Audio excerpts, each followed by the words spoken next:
C'est un secteur durement impacté par la crise sanitaire. Les établissements sportifs comptabilisent environ 9 mois de fermeture depuis mars 2020. En France, le marché des salles de sport représente 2 milliards d'euros de chiffre d'affaires chaque année et 35 000 emplois.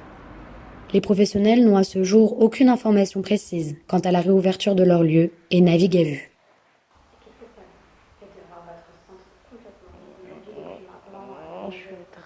Beaucoup de tristesse, et puis un sentiment que les choses sont pas normales, que ça pourrait se passer autrement.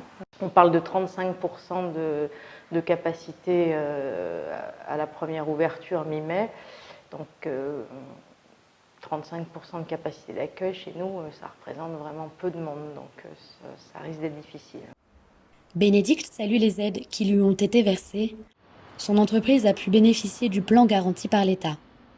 Mais son inquiétude pour l'avenir reste grande. On a quand même des charges fixes très importantes, ne serait-ce que le loyer, puisque bien sûr nous ne sommes pas propriétaires du lieu. Et puis après, toutes les charges fixes inhérentes au fonctionnement d'un centre comme ça, même s'il reste fermé. Clairement, on a eu zéro rentrée d'argent. On n'a vendu bien sûr aucun pack de sessions depuis un an. Donc ça va être compliqué, il va falloir encore des mois, voire une bonne année supplémentaire à mon sens pour remettre à flot tout ça. Pour pallier à la fermeture, les professionnels tentent des solutions alternatives comme le coaching privé ou les cours en plein air, pas toujours faciles à mettre en place.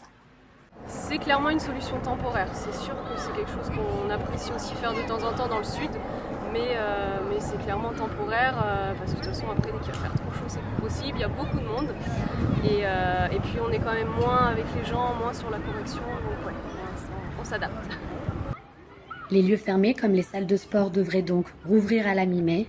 Réponse d'ici quelques semaines.